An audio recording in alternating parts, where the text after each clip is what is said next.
ఒక తీరని కోరికుంది. లైఫ్ లో కొన్ని చూడకూడదు వినకూడదని ఫిక్స్ అయ్యాను. పొరపాటున ఈసారి కూడా నేను ఓడిపోతే నా బతుకు బస్ స్టాండే. ఇప్పుడు నా పార్టీలో ఉన్నవాడికి రిస్కే, కొత్తగా నా పార్టీలోకి వచ్చేవాడికి రిస్కే. నాశనం చేసేస్తాను.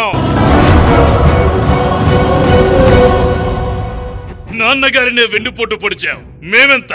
నేను భయపెడితే భయపడడానికి వారేమన్నా నందమూరి ఫ్యామిలీ అనుకున్నావా? ఓటర్లు ఓటుతో చంపేస్తారు.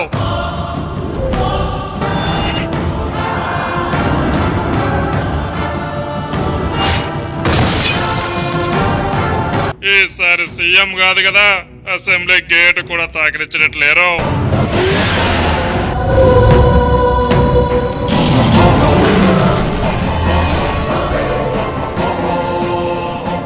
గెలవాలంటే నా పార్టీలో కాదు, వేరే పార్టీలోకి పండి.